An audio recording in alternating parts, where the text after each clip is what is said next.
Sul caro voli per la Sicilia finora abbiamo sentito solo tantissime chiacchiere inutili. Un fallimento del governo regionale per agevolare il rientro dei siciliani dal nord, costretti a subire ancora un salasso, una vergognosa storia di presa in giro che si ripete, insomma.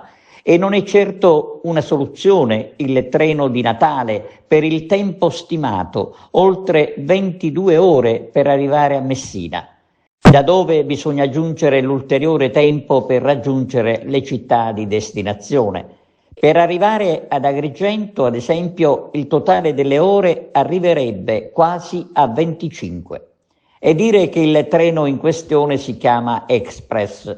Ci chiediamo che tipo di servizio sono convinti alla Regione di rendere ai cittadini. Si convincano almeno che l'alternativa al caro voli è semplicemente umiliante.